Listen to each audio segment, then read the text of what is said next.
seksual terhadap perempuan dan anak semakin marak. Pada tahun 2021, Komnas Perempuan menyatakan ada 2.945 kasus kekerasan. 8 dari 10 perempuan di Indonesia pernah mengalami pelecehan seksual di ruang publik.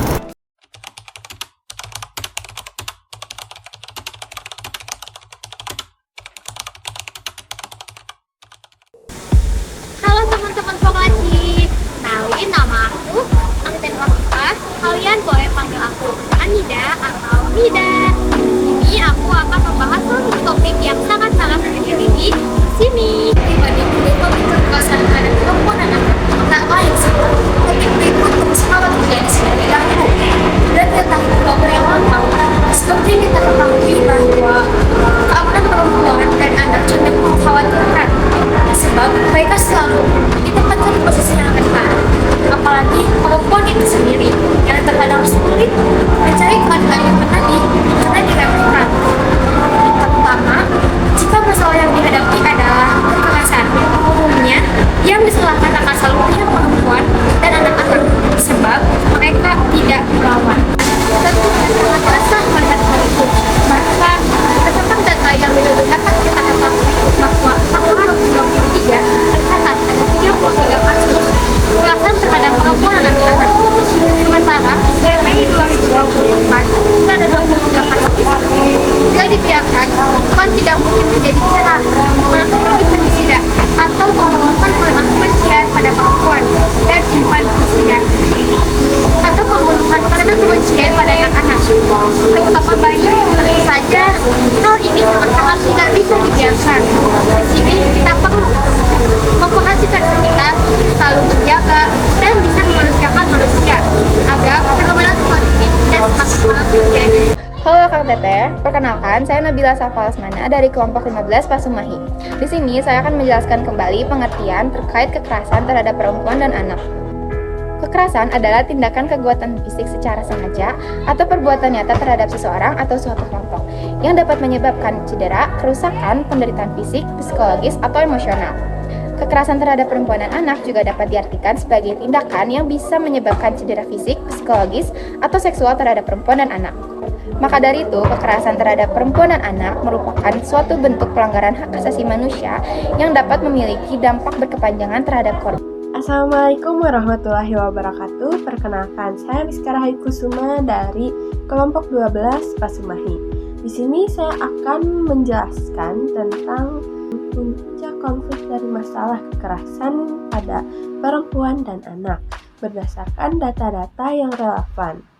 Dinas Pemberdayaan Perempuan dan Perlindungan Anak, Pengendalian Penduduk, Keluarga Berencana Kota Cimahi mencatat sebanyak 63 kasus kekerasan terhadap perempuan dan anak di Kota Cimahi sepanjang 2023. Jumlah tersebut menurun sekitar 19,23% dari tahun sebelumnya, sebanyak 78 kasus.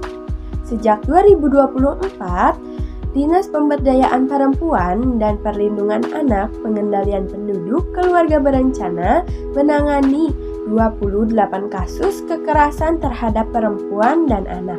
Adapun undang-undang yang mengatur kekerasan terhadap perempuan dan anak, yaitu yang pertama ada Undang-Undang Nomor 39 Tahun 1999 tentang Hak Asasi Manusia. Yang kedua ada Undang-Undang Nomor 23 Tahun 2002 tentang Perlindungan Anak. Yang ketiga ada Undang-Undang Nomor 35 Tahun 2014 tentang Perlindungan Anak. Yang keempat ada Undang-Undang Nomor 12 Tahun 2022 tentang tindak pidana kekerasan seksual. Yang kelima, ada Undang-Undang Nomor 23 Tahun 2004 tentang penghapusan kekerasan dalam rumah tangga. Selain adanya undang-undang, ada pun pasal yang mengatur kekerasan terhadap perempuan dan anak. Yang pertama, ada pasal 44 UU PKDRT, mengatur hukum pidana untuk pelaku yang melakukan kekerasan fisik di dalam rumah tangga dengan penjara paling lama 5 tahun ataupun denda sebanyak 15 juta rupiah. Yang kedua, ada pasal 76C UU 35/2014 mengatur hukuman pidana untuk pelaku penganiayaan anak. Yang ketiga, ada pasal 473 KUHP mengatur hukuman pidana untuk pelaku pemerkosaan dengan hukuman pidana penjara maksimal 12 tahun. Dan ada yang terakhir atau yang keempat, yaitu pasal 6 UU TPKS mengatur hukuman pidana untuk pelaku kekerasan seksual dengan hukuman pidana penjara maksimal 12 tahun ataupun denda sebanyak 300 juta rupiah. Lanjut aku ya Kang Teteh. Sebelumnya perkenalkan, nama aku Abies Hafiz dari kelompok 15 Pasumahi di Forlatsi ini. Di sini aku bakal ngejelasin tentang beberapa konteks masalah kekerasan terhadap perempuan dan anak. Kekerasan terhadap perempuan dan anak umumnya masih terjadi di beberapa negara, termasuk negara kita ini. Kekerasan ini dapat terjadi di berbagai ruang publik seperti lingkungan rumah tangga, sekolah, tempat kerja, dan lingkungan ruang publik lainnya. Kekerasan yang dialami oleh perempuan dan anak bisa berupa kekerasan fisik, psikis, seksual, hingga eksploitasi ekonomi. Aku juga punya beberapa penyebab kekerasan. Yang pertama, ada norma sosial dan patriarki. Perempuan dan anak sering dianggap lemah dan rentan oleh sebagian orang. Yang kedua, ada ketimpangan gender, hak perempuan yang sering diabaikan. Yang ketiga, ada kekurangan kesadaran. Banyak yang tidak menyadari bahwa tindakan tersebut merupakan tindakan kekerasan. Yang keempat, ada faktor ekonomi, kemiskinan, dan pengangguran yang memicu KDRT. Serta yang kelima, lingkungan sosial. Normalisasi kekerasan di media dan pergaulan dapat menyebabkan kekerasan juga. Serta yang terakhir, ada alkohol dan narkoba. Orang yang terkena zat adiktif. Lalu selanjutnya aku punya beberapa bentuk kekerasan, yaitu fisik yang termasuk dengan pemukulan, penendangan, dan penyebaban cedera.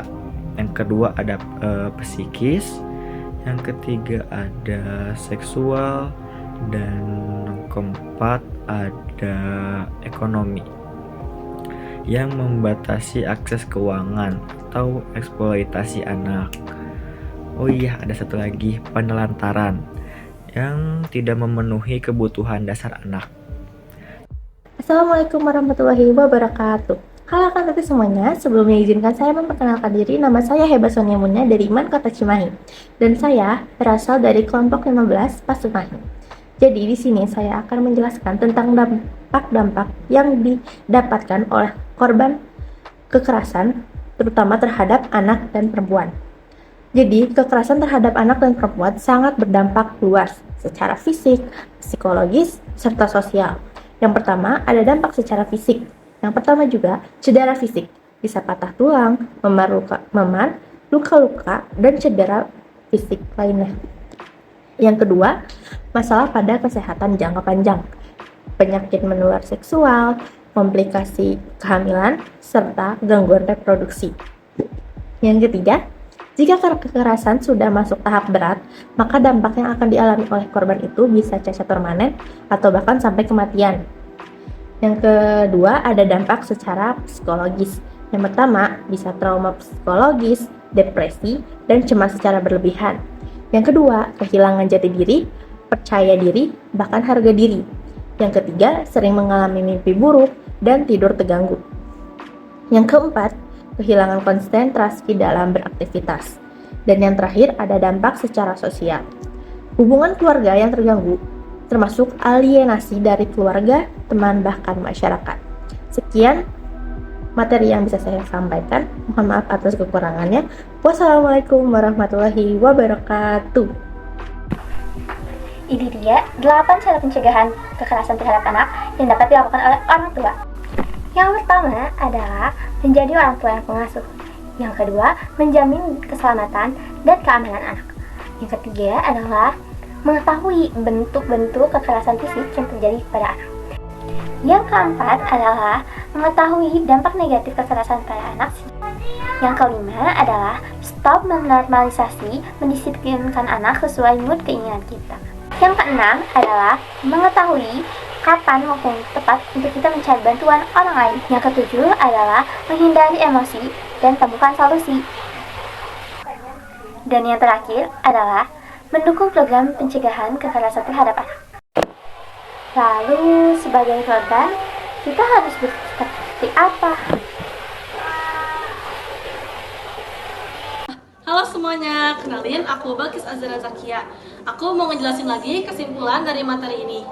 Jadi, kekerasan terhadap perempuan dan anak merupakan pelanggaran serius terhadap hak asasi manusia yang bisa berdampak serius pada fisik, psikologi, maupun sosial. Meskipun jumlah kasus di Kota Cimahi sempat mengalami penurunan pada tahun 2022, masih terdapat kasus yang tetap mengkhawatirkan. Sejak Januari 2024, sudah terdapat 28 kasus yang ditangani oleh pihak Kota Cimahi. Itu menunjukkan bahwa tindak kekerasan masih terus terjadi. Beberapa undang-undang telah ditetapkan untuk melindungi perempuan dan anak, seperti Undang-Undang Hak Asasi Manusia, Undang-Undang Perlindungan Anak, tindak kekerasan seksual, dan Undang-Undang Penghapusan Kekerasan dalam Rumah Tangga. Sanksi hukum bagi pelaku kekerasan meliputi hukum penjara hingga 12 tahun lamanya, atau denda sebesar 300 juta tergantung dari jenis pelanggaran yang dilakukan. Dampak dari kekerasan sosial ini bisa berupa fisik, psikologi, maupun sosial. Oleh karena itu, pencegahan dan penanganan kasus kekerasan terhadap perempuan dan anak harus terus diperkuat melalui edukasi, kebijakan perlindungan yang lebih ketat, serta penegakan hukum yang tegas terhadap pelaku.